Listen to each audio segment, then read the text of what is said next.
Ano ba yung nililinis mo? Isang bagay. Ano ang bagay? Kayamanan ko, ano pa? Talaga? Kayamanan? Gusto mong makita? Huwag mong hihingin sa akin, ha? Taran! Ah, siradura ng pintuan? Tignan mo mabuti. Ang kintab, ano? Gusto mo pala ng ganyan? Bakit hindi ka na lang bumili ng bago kina Ginoong Rogers? Siguradong mas makintab pa. Yun ang talagang mas makintab. Talagang ikaw, si Do. Wala kang alam sa mga mahalagang kayamanan tulad nito. Magandang umaga, Tom. Magandang umaga din po.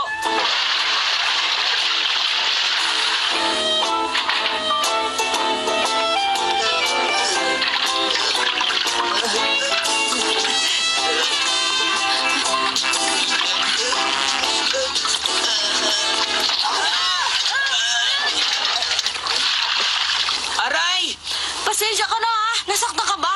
Kasi nagmamadali ako eh. May pupuntahan ako eh. Tumingin ka kasi sa daraanan mo! Bulag!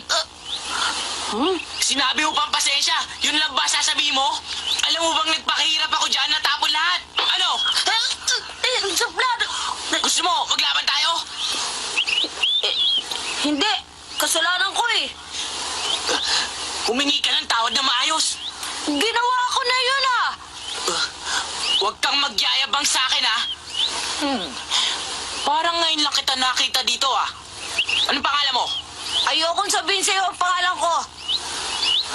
Ganun, ha? Ngayon, pipilitin ko sabihin mo sa akin. Duwag!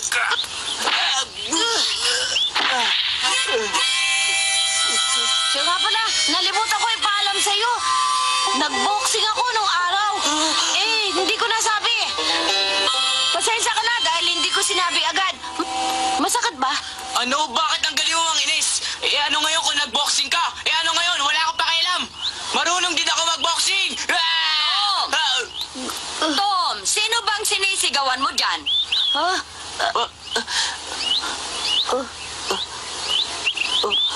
Wala po, Tia. Wala po to.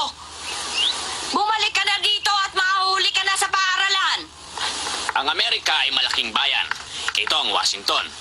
Ito ang New York. Ang Great Lakes. Ito ang Ilog Mississippi. Pinakamahaba sa buong mundo. Gaano ito kahaba, Tom Sawyer? Ay, hindi na po ako mahuli bukas. 10 minuto kang huli ngayong umaga. Meron ba makasasagot sa inyo nito? Ako po, O sige, ikaw Alfred. 6,700 kilometro kasama po ang Missouri. Tama yan. Naririto ang lugar natin, ang St. Petersburg. At ito naman ang St. Louis kung saan galing si Alfred. Alam mo ba, Alfred, kung ano ang tawag sa lugar na ito? New Orleans po. Tama.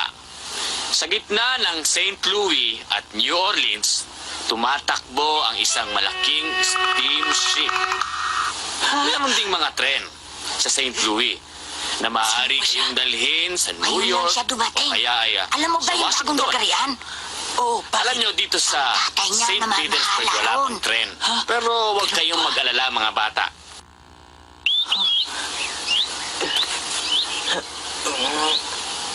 Tapos, ang banda ng musiko, tumutugtog ng pambansang awit natin sa may ilog.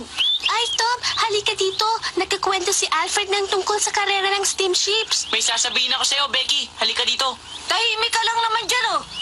Becky, alam mo yung tungkol sa karera ng steamships, di ba? Oo, dinadala nga ako ng tatay ko doon. Becky, may ibibigay ako sa'yo, eh. Eto, Ha? Ano yan? senadura. Ang kintab, di ba? Senatura? Tignan mo. Sa'yo na to. Wag na, Tom. Sa'yo yan eh. Kayamanan mo yan. Hindi bali. Wag na, Tom. Binibigay ko na nga sa'yo, eh. Eto na. Sige na. Ang ingay niya naman eh. Anong sabi mo? Nangistorbo ka, kaya umalis ka. Ikaw ang dapat umalis. Galit ka pa ba sa nangyari kaninang umaga? Natural. Hindi kita palalampasin doon sa nangyari kanina. Magharap tayo. Teka, hinahamon mo ba ako ng duelong pambuno? Oo, at bakit? Kung gano'n, kailangan natin ng saksi. Saksi? Oo, hindi mo ba alam? Ang tamang duelo ng pambuno ay dapat may 2 saksi. sa akin. Tignan lang natin.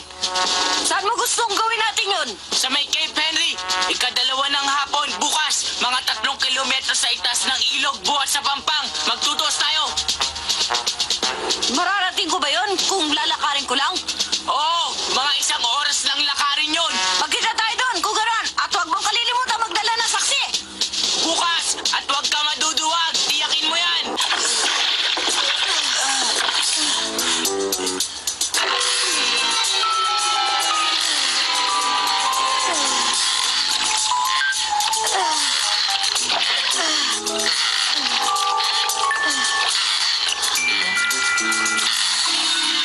Wala pa siya dito. Wala pang tao.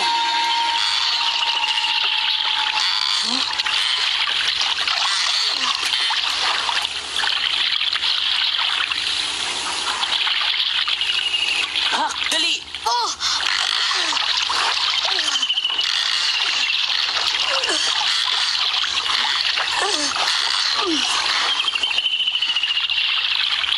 Una, ipapaalam ko sa inyo ang mga patakaran. Dapat walang armas na hawakan kundi sariling kamay lang at walang tutulong sa inyong dalawa. Ihinto ang laban kapag may umayaw. May tanong ba kayo? Malinaw ba? Wala! Wala! Tom, huwag mo saktan ang sarili mo. Alalahanin mo, wala ka rin mapapala kahit manalo ka dito. Umalis ka na yan, Hak! Ito sombrero ko, hawakan mo! Halika na nga rito, bata. Masasaktan ka lang, Tom. Tumigil ka dyan! Ngayon, simulan na! Ha? Ganyan na naman ang tindig mo. Hindi ka na magtatagumpay ngayon. Kaya humanda ka sa akin. Ikaw...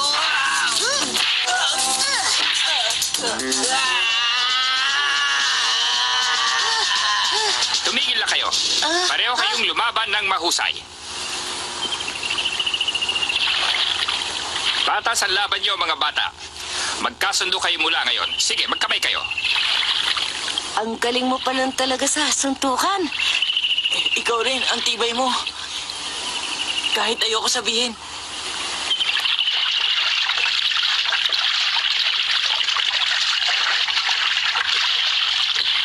Oo, ang sakit. Tom, ayos ka lang ba?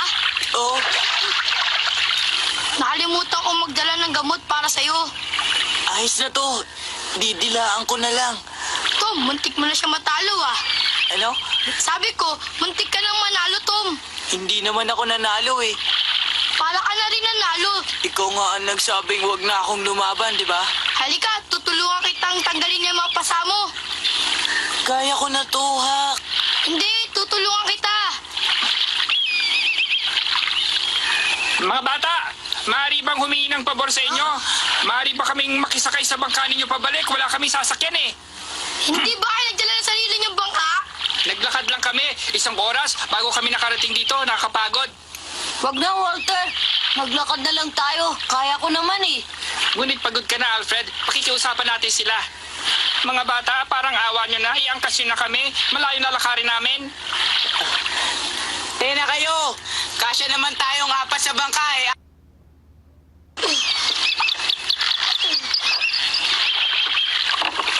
Ha? Ano yung tubig na yan, ha? Alin? Ha? Nagkaroon ng butas ang bangka. Ha? Alam mo ba, ha? Na magkakaroon ng butas ang bangkang ito? Oo, iniwan na kasi ito eh. Kaya naisip ko, siguro may sira nga itong bangkang to.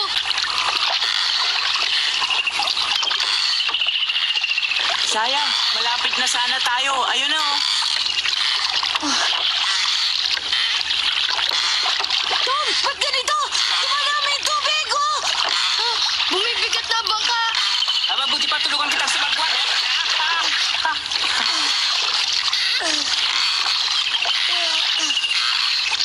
Ang lakas ang pasok ng tubig! Naku, nanabog na tayo! Baka hindi natin marating ang portal. Eh kung hindi, lumangoy na lang tayo. Hindi ako marunong lumangoy! Hindi rin ako marunong lumagay. Itabi niyo na sa pangpang! Dali, hindi ako marunong lumangoy! Hindi ako... Bakit hindi niyo sinabi kanina pa? Huli na ang lahat.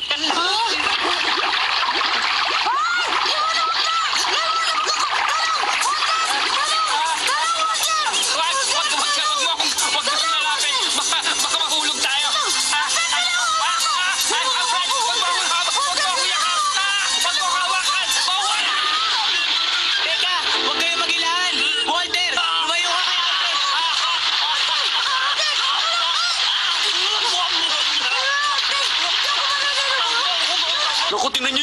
May nalulunod!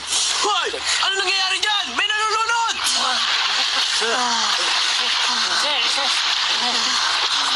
Ano ba nangyayari dyan? Ha? Baka may nalulunod! Kumusta? Ligtas na ba siya? Opo, nakainom lang po siya ng konting tubig. Pero sa tingin ko po, ligtas na po siya. Alfred, bata ka. Magsalita ka nga.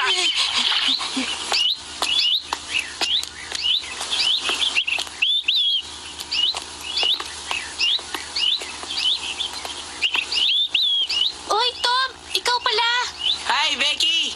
Basang-basa ka. Anong nangyari sa'yo? Bakit kayo nabasa? Lumubog yung bangkang sinasakyan namin. Muntik na kaming pumanaw sa mundong ibabaw. Ha? Naku! Muntik ngang malunod si Alfred, ngunit iniligtas siya ni Tomas. Hindi ko alam na mabait palang bata si Tomas. Ha? Totoo ba, Tom? Iniligtas mo si Alfred? Hindi ko matandaan eh. Hindi ko alam yun. Kahit na ako, muntik na akong malunod. Ang tapang pala ni Tomas. O siya, magbabanlaw pa ako.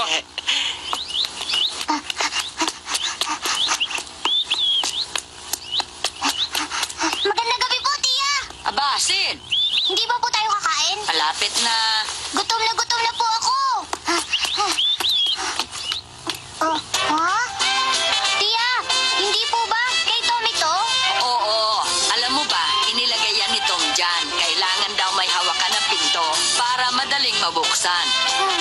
Alam mo, maalalahanin din si Tom kung minsan. Ay, nakapagtataka.